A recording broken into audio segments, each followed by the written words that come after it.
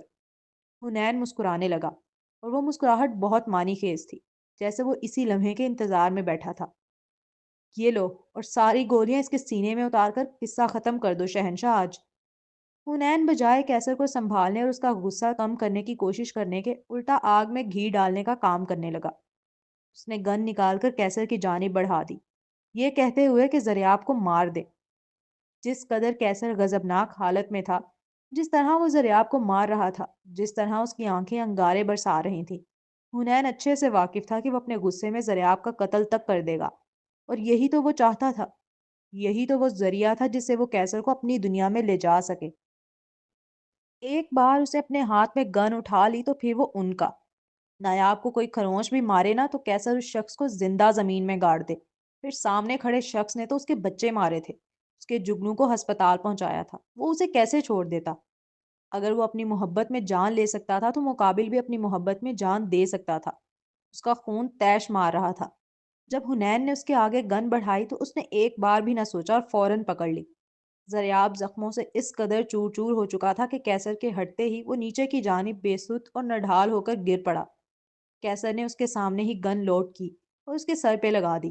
اس کی آستینوں پر زریاب کا خون لگا تھا، اس کے ہاتھ خود بھی زخمی ہو چکے تھے، اس کی پیشانی پر پسینہ جھلک رہا تھا، اس کے آگے کے بال اس کی گیلی پیشانی پر آ رہے تھے، گردن اور چہرہ مکمل سرخ پڑ چکا تھا، سانسیں بری طرح پھول رہی تھی اس کی گردن کی سائڈ کی ہری لال نسیں غصے کی شدت کے سبب ابھری ہوئی الگ ہی نظر آ رہی تھیں۔ دیکھ کیا رہے ہو شہنشاہ، اتار دو اس کے سینے میں ساری گولیاں، کر لو اپنے آپ کو ٹھنڈا۔ یقیناً حنین اسے اکسا رہا تھا، اس کے اندر جیسے ایک جنگ چل رہی ہو۔ وہ جانتا تھا اس وقت جو شخص گن ہاتھ میں لیے کھڑا ہے وہ کیسر عبد الرحمن یوسف نہیں ہے، وہ میوزک کا شوقین تھا۔ اس کے ہاتھ میں گٹار ہوا کرتا تھا۔ اس وقت جس کے ہاتھ میں گن تھی وہ کیسر ہارون شاہد تھا، اور اس نے کبھی شہنشاہ بننے کی خواہش نہیں کی، کبھی خون کی ہولی کھیلنے کی تمنا نہیں کی، کبھی اس دلدل میں جانے کی آرزو نہیں کی جہاں لوگوں کو بے دردی سے مارا جاتا ہے۔ وہ تو ان سب سے بھاگ رہا تھا کافی وقت سے، لیکن اگر آج وہ یہ گن چلا دیتا ہے تو پھر ممکن نہیں ہے کہ وہ کیسر عبد الرحمن رہ سکے۔ لیکن یہ بھی ایک سچ ہے کہ وہ سامنے موجود شخص کو آج زندہ نہیں چھوڑنا چاہتا تھا۔ چلا دو شہنشاہ، دیکھ کیا رہے ہو، چلاؤ، یہ اسی قابل ہے، اس کے سینے میں ساری گولیاں اتار دو، ٹھنڈا کر لو اپنے سینے میں لگی آگ کو۔ جو تم چاہتے ہو بس وہی ہوگا، جو تمہیں چاہیے وہ تمہیں مل جائے گا، اسے مار دو۔ حنین کے بولے جانے والے جملے مسلسل اس کے کانوں کی سماعت سے ٹکرا رہے تھے، جو اسے مجبور کر رہے تھے ٹریگر دبا دینے پر۔ کتنا آسان ہوتا ہے نا سب کچھ ختم کر دینا، خاص طور پر جب ہر چیز آپ کے اختیار میں ہو، لیکن اتنا ہی مشکل ہوتا ہے خود کو حرام کام سے روکنا، اچھائی اور برائی میں اس لمحے فرق کرنا، صبر کر کے دکھانا، غصے پہ قابو پانا۔ دماغ کہہ رہا تھا بس مار دے اسے، وہ ہر بار بیچ میں آتا ہے، ہر بار اس سے اس کا جگنو چھین لیتا ہے، اور اس بار تو اس کے بچے بھی چھین لیے۔ وہ زندہ نہیں رہے گا تو نایاب کے پاس کوئی آپشن بھی نہیں رہے گا، اسے آخر میں اسی کے پاس آنا ہی آنا ہے۔ انگلی ٹریگر پر تھی، نشانہ سامنے تھا، بس ہلکا سا دباؤ اور سب ختم۔ اس نے گہرا سانس لیا۔ مقابل نے ادمری سی حالت میں نگاہ اٹھا کر اس کی جانب دیکھا۔ بہت غمگین آنکھیں تھیں وہ، بہت کرب سے بھری۔ اس نے کوئی احتجاج نہیں کیا، ابھی بھی نہیں۔ کیسر کو دیکھتا رہا، خالی نگاہوں سے، جیسے انتظار میں ہو اس کی گولی کا، خود بھی مر جانا چاہتا ہو۔ اس نے جو کچھ نایاب کے ساتھ کیا، اس کے بعد اسے نفرت ہی کرے گی وہ لڑکی زندگی بھر، پھر جینے کا کیا مقصد رہ گیا؟ وہ ہمیشہ کے لیے اب اس سے بہت دور چلی جائے گی، ساتھ ہی شدید نفرت کرنے لگے گی، اور وہ اس کی نفرت کے ساتھ نہیں جینا چاہتا تھا۔ شہنشاہ گولی چلاؤ! حنین اس بار حلق کے بل چیخا۔ ٹھیک ہے، میں لال شرارہ پہن کر انتظار کروں گی تمہارا کیسر، وہ بھی اپنی گود میں ٹوینز لے کر۔ شہنشاہ مار دو اسے، سوچو مت، مار دو، بس چلا دو گولی۔ دیکھو اگر ایک بیٹا اور ایک بیٹی ہوئے تو پھر میں بیٹے کو بالکل تمہارے جیسی کرواؤں گی ڈریسنگ، اور بیٹی کو بالکل اپنی جیسی۔ تو کیا وہ سب دھوکا تھا؟ وہ شرمیلی سی مسکراہٹ، وہ محبت ظاہر کرنا، وہ اترانا، وہ گلے لگنا، کیا وہ سب دھوکا تھا؟ فقط فریب؟ اس کی آنکھیں اس قدر سرخ تھیں کہ لگ رہا تھا لہو بہہ نکلے گا۔ چلا دو گولی شہنشاہ! اس نے آنکھ بند کی اور ٹریگر پر دباؤ بڑھا دیا انگلی کا، اور ایک زوردار فائر کی آواز ہوا میں گونجی۔ لمحہ بھر کے لیے فضا میں بالکل خاموشی چھا گئی۔ اب جب اس نے آنکھیں کھول کر دیکھا تو اس کا ہاتھ اوپر کی جانب تھا، اور التمش اسے بے یقینی کے عالم میں تک رہا تھا۔ کیسر عبد الرحمن! اور یہ آخری آواز تھی جو اس لمحے وہ سننا چاہتا تھا۔ اس نے ایک لمحے کے لیے زور سے دوبارہ آنکھیں میچی۔ کیا تم ہمیں بتانا پسند کرو گے کہ گن تمہارے ہاتھ میں کیا کر رہی ہے؟ عبد الرحمن صاحب کے دھاڑنے کی آواز پیچھے سے آ رہی تھی۔ حنین عبد الرحمن صاحب کو دیکھتے ہی اپنا سر جھکا کر ناک کو اپنی دو انگلیوں سے پکڑ کر مسلتا آہستگی کے ساتھ وہاں سے کھسکنے کو تیار ہوا۔ وہ اچھے سے واقف تھا کہ عبد الرحمن صاحب کیسر کے پاس اس کا ہونا کسی صورت برداشت نہیں کریں گے۔ گن لو اس سے التمش، ابھی! ابھی کے لفظ پر انہوں نے خاصا زور دیا۔ پھر وہ تیزی سے چلتے ہوئے اس کی جانب آئے اور اس کا بازو پکڑ کر اپنی جانب پوری فورس کے ساتھ موڑا۔ کیسر جواب دو ہمیں، یہ کیا کر رہے تھے تم؟ عبد الرحمن صاحب نہایت آگ بگولا ہو کر استفسار کر رہے تھے۔ پوری زندگی اس بچے کو اس لیے تو نہیں پالا کہ ایک دن وہ قاتل بن جائے۔ وہ شرمندہ نہیں تھا، بس وہ اپنے باپ کے سامنے خاموش ہو گیا تھا۔ کیا بتاتا اور کہاں سے بتانا شروع کرتا کہ وہ جو لڑکی سامنے لیٹی ہوئی ہے اس کی بیوی ہے، جو مر گئے ہیں اس کے بچے تھے، اور جن کی وجہ سے وہ مرے ہیں وہ سامنے بیٹھا شخص ہے جسے اپنے ہاتھوں سے مارنے چلا تھا۔ کیسر کیوں کر رہے ہو اپنے بوڑھے باپ کے ساتھ ایسا؟ ہم نے کیا کمی چھوڑی ہے تمہاری پرورش میں؟ کیوں ہمیں ایسے دن دکھا رہے ہو؟ عبد الرحمن صاحب کی آنکھوں میں آنسو بھر آئے تھے یہ جملے ادا کرتے ہوئے، اور یہ پہلی بار ہی تو تھا جب کیسر نے اپنے باپ کو اپنے سامنے روتے دیکھا۔ وہ بے بسی سے رو دیے تھے کیونکہ وہ نہیں روک پا رہے تھے اسے۔ اولاد جوان ہو جائے تو باپ کے قابو میں کہاں رہتی ہے؟ یہ تو بیٹے کے دل میں باپ کی محبت اور عزت ہوتی ہے جو اسے باندھ کے رکھتی ہے، ورنہ وہ کیا چیز ہے جو ایک جوان خون کو باندھ سکے؟ کیسر نے انہیں روتا دیکھ اپنی مٹھیاں بھینچ لیں۔ ہم نے بڑی محنت سے عزت کمائی ہے، یہ نام بنایا ہے، اور اب پھر اپنی پوری جمع پونجی اٹھا کر تمہارے ہاتھ میں رکھ دی، اس یقین کے ساتھ کہ تم اس کی حفاظت کرو گے۔ اور تم کیا کر رہے ہو؟ بڑھاپے میں مجھ سے جیلوں کے چکر لگوانا چاہتے ہو؟ پولیس تھانوں میں خوار کروانا چاہتے ہو؟ عدالتوں میں میری چپل گھسوانا چاہتے ہو؟ بولو کیسر، کیا چاہتے ہو تم؟ اس کا بازو پکڑ کر جھنجھوڑتے وہ مسلسل اسے چوٹ کرنے کے لیے سوالات کر رہے تھے۔ اس لمحے کیسر کے دل میں جیسے کوئی لاوا پک رہا ہو۔ وہ ضبط کی انتہا کو چھوتے دونوں ہونٹوں کو ایک دوسرے میں مضبوطی سے پیوست کر خاموشی سے کھڑا ان کے سوالات سنتا رہا۔ ہم کچھ پوچھ رہے ہیں، جواب دو! عبد الرحمن صاحب نے اس کا ہاتھ چھوڑ کر اس بار مزید زور دیا اسے جواب دینے پر۔ کیسر نے بس ایک بار نایاب کی جانب دیکھا، اس لڑکی کی جانب جو وہاں موجود ہر چیز سے انجان بے سود سی سو رہی تھی۔ کیا کچھ نہیں تھا ان سیاہ آنکھوں میں؟ غم، غصہ، اذیت، کرب، اور سب سے بڑھ کر بھروسہ ٹوٹنے کی تکلیف۔ نایاب کو دیکھنے کے بعد اس کا دل مزید بھاری ہونے لگا۔ محسوس ہوا جیسے وہ سانس نہیں لے پائے گا اگلا۔ آسان نہیں ہوتا بار بار کسی پہ آنکھیں بند کر کے بھروسہ کرنا اور اسے موقع دینا۔ اس لمحے دل نے شدت سے سوال کیا کہ جو عورت تیری ہے ہی نہیں اسے کب تک باندھے رکھ سکتا ہے زبردستی خود سے؟ اور یہ خیال آتے ہی ہونٹوں پر از خود ہی زخمی سی مسکراہٹ دوڑ گئی۔ نایاب کا خیال رکھیے گا، سگی نواسی ہے آپ کی۔ فقط اتنا کہتا وہ لمبے قدم لیتا وہاں سے چل دیا۔ عبد الرحمان صاحب اسے دیکھتے رہ گئے تھے۔ اسے ہوش آیا تو پورا جسم سن محسوس ہوا۔ اس پر موٹی چادر ڈلی ہوئی تھی سفید رنگ کی۔ اس نے آنکھ کھولی تو سامنے ہی اپنے نانا کو بیٹھا ہوا پایا جو کتاب پڑھ رہے تھے۔ نانا جان، کیونکہ وہ کافی گہری نیند سے جاگی تھی اس لیے آواز بھرائی ہوئی ہو رہی تھی۔ التمش سے ہوش آ گیا ہے، ڈاکٹر کو بلاؤ، وہ چیک اپ کریں گے۔ ان کے سنجیدگی سے حکم صادر کرتے ہی التمش اسبات میں سر ہلا کر ڈاکٹر کو بلانے چلا گیا۔ کچھ دیر بعد لیڈی ڈاکٹر نے آ کر اس کا چیک اپ کیا۔ میرے بچے وہ ٹھیک ہے نا ڈاکٹر؟ وہ فکر مندی سے استفسار کر رہی تھی۔ ہم آپ کے بچوں کو نہیں بچا سکے، سوری۔ لیڈی ڈاکٹر نے بہت آہستگی کے ساتھ معذرت کی، ساتھ ہی اس کا ہاتھ پکڑ کر دلاسا دینے والے انداز میں دوسرے ہاتھ سے آہستگی کے ساتھ تھپ تھپایا، لیکن وہ تو پتھر کی بن گئی تھی۔ نہ جانے کتنی دیر تک وہ انہیں بے یقینی کے عالم میں تکتی رہی۔ یہ سب کیا ہو گیا تھا اور کیسے؟ میرے میرے بچے! وہ بے خودی سے چیخی۔ وہ چیخ کرب کی انتہا تھی۔ لمحہ بھر کے لیے اسے لگا جیسے پوری دنیا ختم ہو گئی ہو۔ اس کی آنکھوں سے جھر جھر موتی بہنے لگے۔ وہ ہلنا چاہتی تھی، اپنے پیٹ پر ہاتھ رکھ کر اپنے بچوں کی موومنٹ کو محسوس کرنا چاہتی تھی جیسے وہ کیا کرتی تھی، لیکن وہ ہل نہیں پا رہی تھی۔ اس کا جسم بالکل سن تھا، یہاں تک کہ وہ ہاتھ تک نہیں ہلا پا رہی تھی۔ صبر کرو بیٹا، مجھے پتا ہے مشکل وقت ہے۔ زیادہ جسم کو حرکت دینے کی کوشش مت کرو، تمہیں ہی تکلیف ہوگی۔ جب صبح اٹھو گی تو بہتر محسوس کرو گی، ابھی سو جاؤ۔ ڈاکٹر نے بڑے پیار سے اس کے سر پر ہاتھ پھیرتے ہوئے اسے دلاسا دیا۔ نہیں میرے بچے، کبھی کبھار صرف چند لمحے آپ کی پوری دنیا الٹ پلٹ کر دیتے ہیں۔ تبھی تو کہتے ہیں خدا ناگہانی آفت سے محفوظ رکھے۔ وہ مسلسل ہلنے کی کوشش کر رہی تھی، جس کے سبب ڈاکٹر نے فوراً ہی اسے نیند کا انجیکشن لگا دیا۔ آپ ان کے ہسبینڈ کو بلا دیں، انہیں تھوڑا حوصلہ ملے گا۔ انجیکشن لگانے کے باوجود بھی نایاب بے ہوش نہیں ہو رہی تھی اب، جس کی وجہ سے ڈاکٹر نے بہت پریشانی کے عالم میں عبد الرحمان صاحب کی جانب دیکھتے ہوئے کہا، وہ تو خود زخمی حالت میں دوسرے کمرے میں پڑا ہے۔ عبد الرحمان صاحب کا اشارہ زریاب کی جانب تھا۔ بیٹا زیادہ ہلو مت، تمہارا بھی آپریشن ہوا ہے، زخم ابھی کچے ہیں، تکلیف بڑھ جائے گی۔ صبر کرو، ایک گہرا سانس لو اور آنکھیں بند کرو، کچھ مت سوچو۔ اس لمحے جس شخص کی نایاب کو سب سے زیادہ ضرورت تھی وہ تھا کیسر، مگر وہ تو وہاں تھا ہی نہیں۔ میرے بچے! کیسر! کیسر! کیسر! کیسر کہاں ہو تم؟ کیسر دیکھو یہ کیا ہو گیا، کیسر! وہ چیخ چیخ کر رو رہی تھی۔ یہ صدمہ برداشت کرنا اس کے لیے آسان نہیں تھا۔ ٹھیک ہے، میں لال شرارہ پہن کر انتظار کروں گی تمہارا کیسر، وہ بھی اپنی گود میں ٹوئنز لے کر۔ اپنے ہی کہے جملے اس کے کانوں میں گونج رہے تھے۔ لڑکی ریلیکس، سمجھنے کی کوشش کرو، اگر ابھی صبر کرو گی تو اللہ اور دے دے گا۔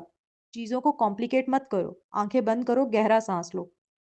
اب ڈاکٹر نے اس کے چہرے کو اپنے دونوں ہاتھوں کے پیالے میں قید کر بڑی سختی کے ساتھ سمجھانے کی کوشش کی، تاکہ وہ سمجھے کہ اس لمحے اس کا ہل جل کرنا اس کے کچے زخموں کو نقصان پہنچا سکتا ہے۔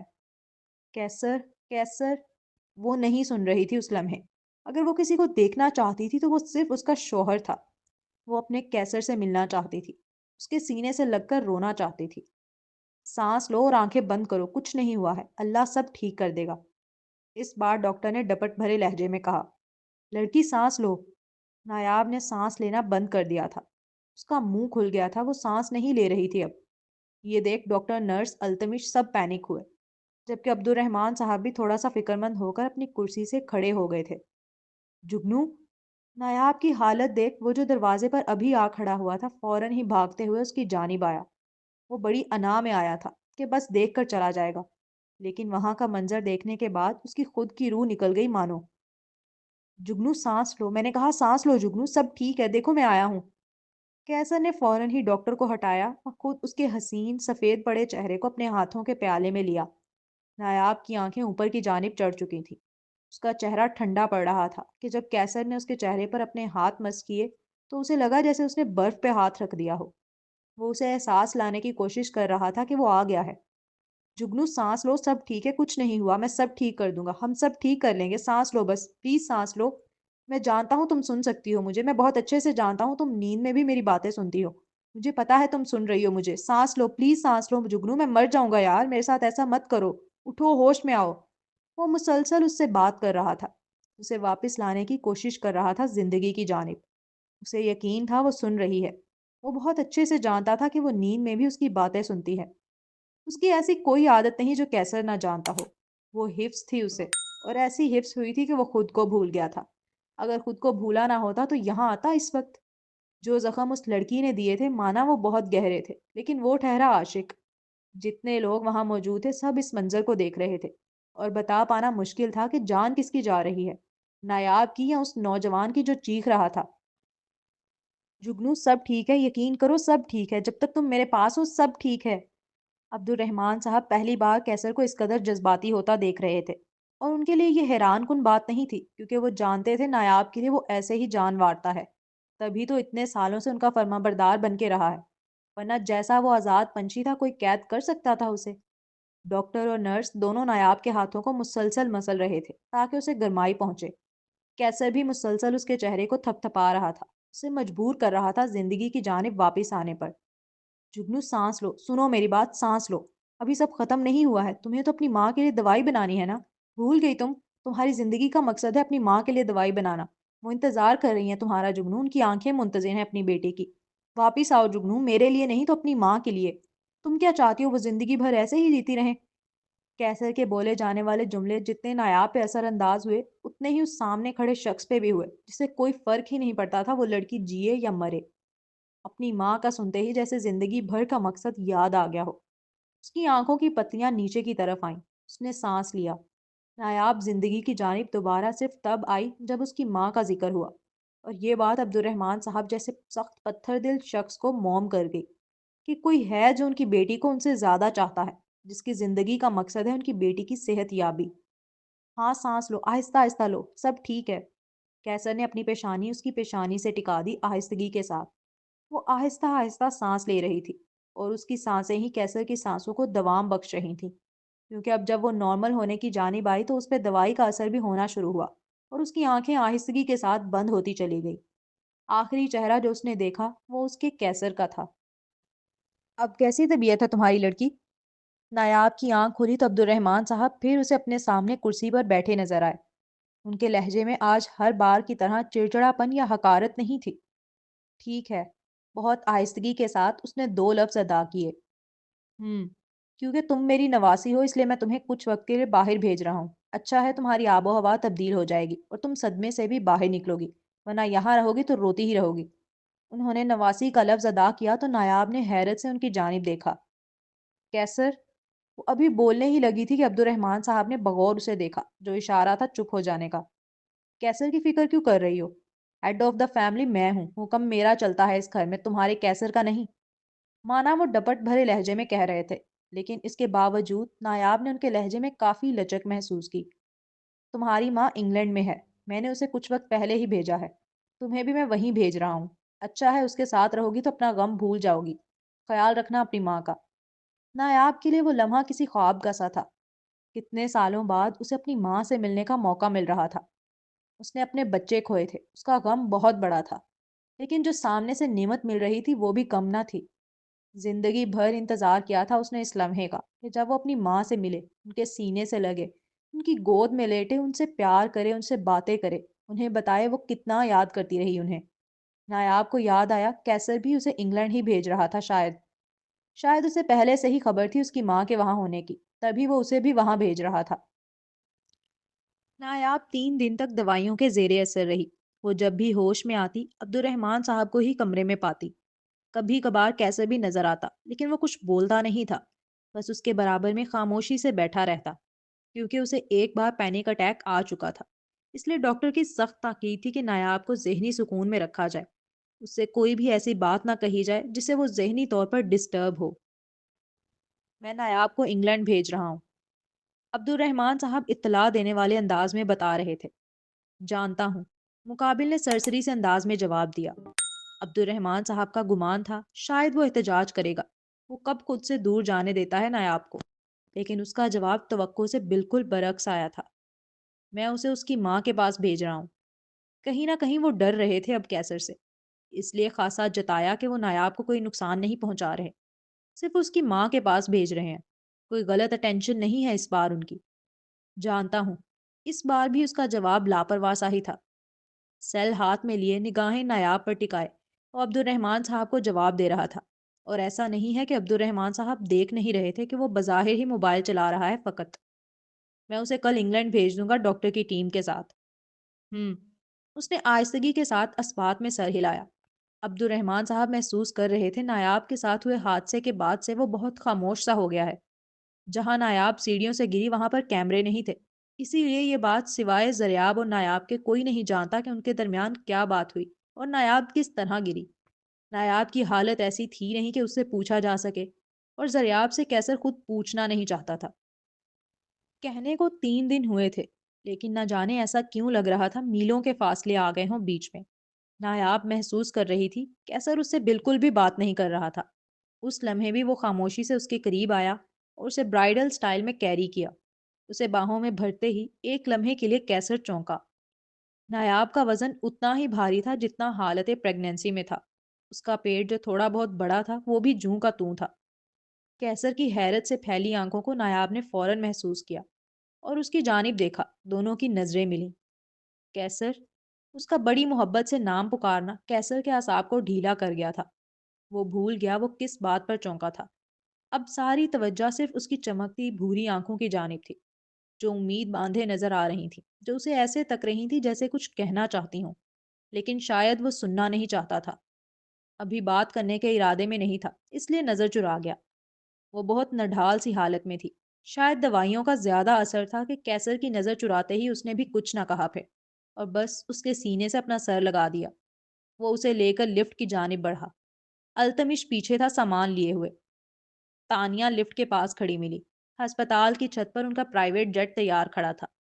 نایاب کو بہت نرمی کے ساتھ اس نے سیٹ پر بٹھا دیا۔ تانیہ، بہت خیال رکھنا اپنی آپی کا۔ وہ نایاب کو بٹھانے کے بعد جب باہر نکلا تو تانیہ کھڑی نظر آئی۔ اس کے بالوں پر پیار سے ہاتھ پھیرتے وہ نرمی سے تاکید کر رہا تھا۔ برو، میں آپ کو بہت مس کروں گی۔ یہ کہتے ہوئے تانیہ رو دی۔ میں بھی بچہ۔ بڑی محبت سے اس کے آنسو صاف کرتے ہوئے وہ گویا ہوا۔ وہ کتنے وقت کے لیے بھیج رہا تھا، واپسی کتنے وقت بعد ہونی تھی، کوئی بات طے نہیں ہوئی تھی ابھی۔ بھیجنے کی وجوہات وہی تھی، بس حالات بدل گئے تھے۔ چلے ماسٹر۔ وہ اور عبد الرحمان صاحب گاڑی کے پاس پہنچے تو ڈرائیور نے استفسار کیا۔ نہیں ویٹ، ڈیڈ میں ابھی آتا ہوں۔ وہ یہ کہتا فوراً ہی وہاں سے دور ہٹا۔ سیل پاکٹ سے نکال کر اس نے نایاب کو کال کی۔ دوسری جانب سے بھی جیسے انتظار ہو رہا ہو، فوراً ہی کال ریسیو ہوئی۔ ہیلو۔ دنیا کی سب سے میٹھی آواز اس کے کانوں کی سماعت سے ٹکرائی۔ آئی لو یو۔ فقط 3 لفظ، لیکن اپنے معنی میں کل۔ نایاب کو شدت سے محسوس ہو رہا تھا کہ وہ ناراض ہے، اس لیے اچانک اس کا کال کرنا اور اظہار محبت کرنا اس کے لیے ان ایکسپیکٹڈ چیز تھی۔ اس کی بھوری آنکھوں میں آنسو بھر آئے، جبکہ ہونٹ گلاب کی پنکھڑیوں کی طرح کھل اٹھے تھے۔ میں نے بہت محبت کی ہے تم سے جگنو، اور ہمیشہ کرتا رہوں گا۔ میری زندگی میں آنے والی تم پہلی عورت نہیں ہو، لیکن آخری ہو، اس بات کا اطمینان رکھنا ہمیشہ۔ اور اپنی بات کہنے کے بعد کیسر نے اس کا جواب سنے بغیر ہی کال ڈسکنیکٹ کر دی۔ پھر ایک گہرا سانس لے کر سیل کی اسکرین کو دیکھ کر مسکرا دیا۔ چلیں کیسر۔ عبد الرحمان صاحب کب اس کے پیچھے آ کر کھڑے ہوئے اسے نہیں خبر، لیکن وہ فوراً ہی اپنی آنکھوں میں آنے والی نمی کو صاف کرتے ان کی جانب متوجہ ہوا اور اس بات میں سر ہلا کر ان کے ساتھ گاڑی میں بیٹھ گیا۔ تو جی جناب، یہ تھی آج کے ایپیسوڈ۔ امید ہے آپ سب کو پسند آئی ہوگی۔ ویڈیو کو لائک کریں، شیئر کریں، زیادہ سے زیادہ کامنٹس کریں اور چینل کو ضرور سبسکرائب کریں۔ اللہ حافظ۔